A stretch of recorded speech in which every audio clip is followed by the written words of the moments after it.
The country of Myanmar is being controlled by a murderous, illegal regime.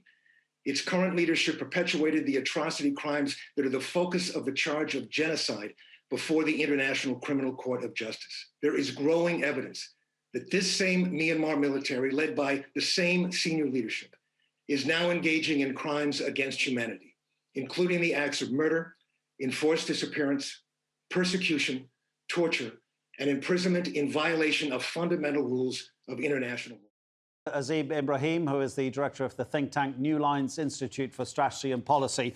Welcome back to the programme, Azeem. You remember when we spoke last week, wasn't it? We agreed that the international community is pretty much hamstrung in terms of taking concrete action to change the minds of the military junta. What about now in terms of the reaction of those military officers who are giving these orders? The truth is slowly coming out, it seems. I think the evidence now, Adnan, is overwhelming that the military is absolutely determined to see this through. We have over 70 people now that have been killed, along with over almost 2,000 arrested. And out of those 2,000, about 1,500 are now facing charges. And the military here is using lethal force without any provocation at all from the protesters. And we have to understand why. The Myanmar military, the Tatmadaw, has been at war with almost every single ethnic minority since independence. They have essentially not stopped fighting for the last 70 years. These are battle-hardened soldiers who are now being deployed against civilians. They have no other training except to quell violence, to quell uprising with extreme violence. And now we are seeing the results of that on the streets against civilians. Thing is, we've seen the treatment that the army has been meting out and the UN calling it a genocide against the Muslim Rohingya minority.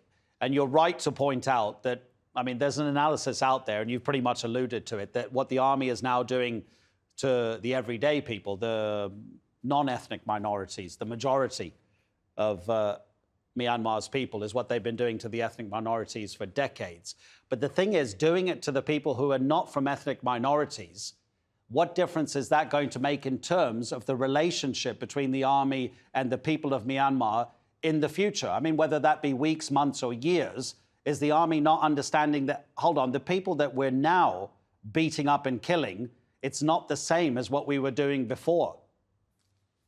Yeah, no, you're absolutely right, Adnan. The military divisions are now being deployed on the streets.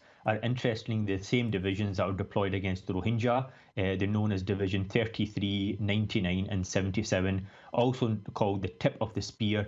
And they're very famous for their war crimes and the rapes against the Rohingya. Now, those same battle-hardened soldiers responsible for war crimes are now being deployed against the civilians.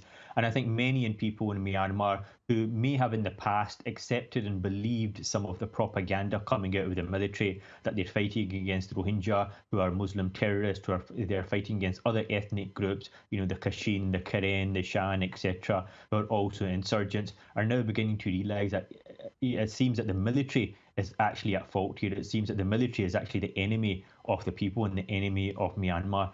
But it seems also that the military, they'll come eventually to the realization that they have bitten off much more that they can chew, and they have certainly miscalculated this whole endeavour of a military takeover, because these protests don't seem to be subsiding anytime soon. What do you think the military strategy here is in terms of how it's going to negotiate the transition? Because it says there are going to be elections eventually, and then there'll be a transition, and it'll give power to whichever political party wins. But the way it keeps adding charges against ousted President Min Wint, against Aung San Suu Kyi, the de facto leader, I mean, do you think they're laying the groundwork for what they see coming in terms of what the future is and a return eventually to democracy? I think what they're trying to do is that they're clearly struggling to charge Aung San Suu Kyi with anything substantive. So initially she was accused of election interference. Then she was accused bizarrely of importing walkie-talkies.